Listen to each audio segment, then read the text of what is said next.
Hey, what's up everybody? Welcome back. Brandon again. Today I just want to talk about the Position R1Lifters, which I've been using for the past 2 weeks or so, sent over to me by the Position team and Omar Isuf. And you might be familiar with the Position brand because several years ago I did a review on their blue suede shoes. I believe those were the P2.1s, but they were really well known, number one, for the look of the shoe, but also the fact they had a 1-inch wooden heel, which was rare back then and is still even rare today. Not a lot of companies are doing that. Now, when they joined together with Omar, they actually reinvigorated their whole line, made a lot of changes, as well as started to release some new versions of their shoes, including the R1 series, which I would argue is more geared towards powerlifting, whereas the other shoes with the 1-inch heel were more geared towards weightlifting. And even though those were decent shoes, I had some initial issues with them. But with the R1s, I think Omar has really taken the time to try to address a lot of the issues that I had and some other people had with those P series of shoes. So the things that he has changed going forward, and I'll kind of talk about this a little bit, is number one, the heel height. So it went from a 1-inch heel on the P3s to a 1/2-inch heel on the R1s. And I think this is huge because most people are really comfortable with the 3/4 of an inch heel in the Adi Powers and Romaleos, but you've also probably noticed this kind of trend of people going from heeled shoes back to flats, whether that be wrestling shoes or more of the slipper type shoes these days, or even some of the Reebok power shoes or CrossFit light TRs, whatever you want to call them. So there's kind of been this renaissance where 3/4 of a heel is too much for some people, so a lot of people go to the flat shoes instead. And even though there are other 1/2-inch heel shoes on the market, a lot of times the soles themselves are too squishy for most people liking, including my own. You might recall the review I did on the Adidas Powerlift trainers, which were the first heel shoe that I owned.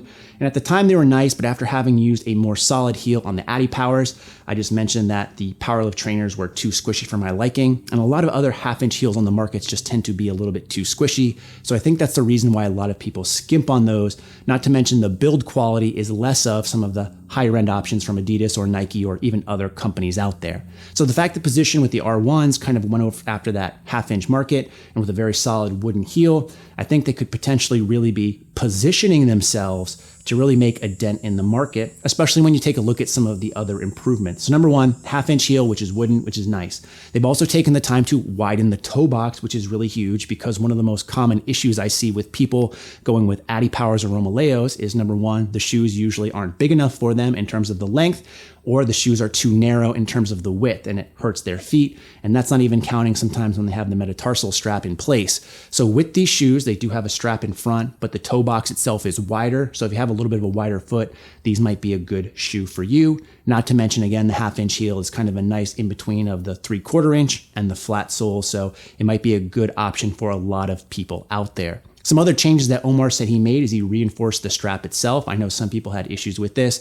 And to be honest, a lot of these weightlifting shoes that come with straps, the durability is something that always comes into question. So that's why I want to make this video more of my initial impressions of it instead of a long-term review, as I've only owned the shoe for 2 weeks or so, and I can't really give the durability standpoint of it just yet.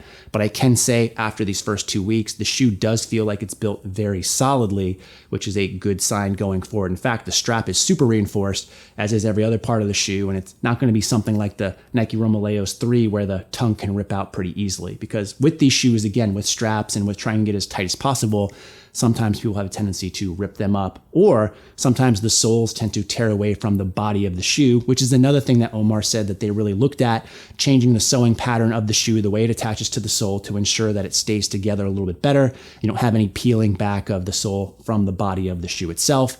They've also taken a different design in the way the toe looks from the shoe and how it's connected.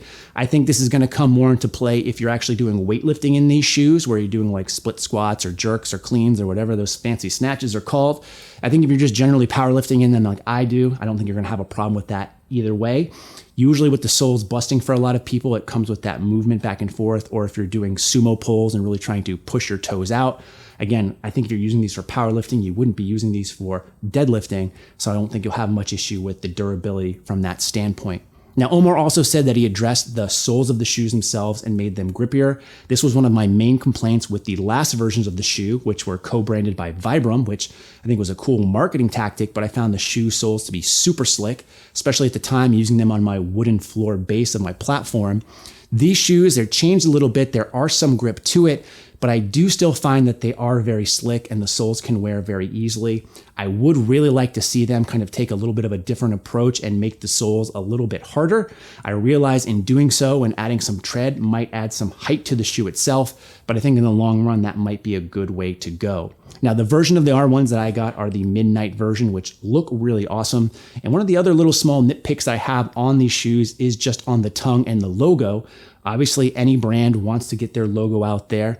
But for these shoes, because they're supposed to be a midnight version or all black, I really think the logo on the front throws it off, as it's this kind of tan and blue color.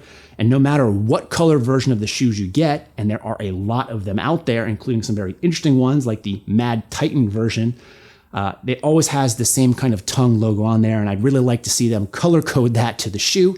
It's a small complaint, but I think it would really go very far in making the shoe even more visually appealing, which I think they've done a good job on, because initially with the shoes, the 1-inch heel might turn some people off, as well as that blue suede look might have turned some people off, but now they have a lot of different color options, and you could go all black or black and white, or even get some pretty interesting colors out there depending on your own personal preference.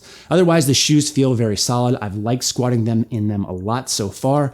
Again, I find them a nice kind of transition, as I spent the past 12 weeks or so squatting in flats. Personally, I'm the type of person that can really go in between flats or heels. My PRs for squats are probably literally 5 pounds off between my flats and my heeled shoes. These ones I just find are a little bit better. I'm not as far pitched forward. I feel a little bit more grounded. The only other thing I would like to see on these shoes and changes going forward are the toe box itself. I mentioned it's wider, which is great. And even though Omar turned down the turn up in the toe a little bit, as you can see from this comparison picture right here, I do still find that they're turned up just slightly. And I would really like to see them more flat, something like you might find on the Romaleos. I just have that personal preference where I like my feet as grounded as possible, because I do try to root and ground in my toes. But that being said, overall, I like the shoes a lot. A price of $199, which includes shipping, actually puts them very competitively with a lot of other people in the market.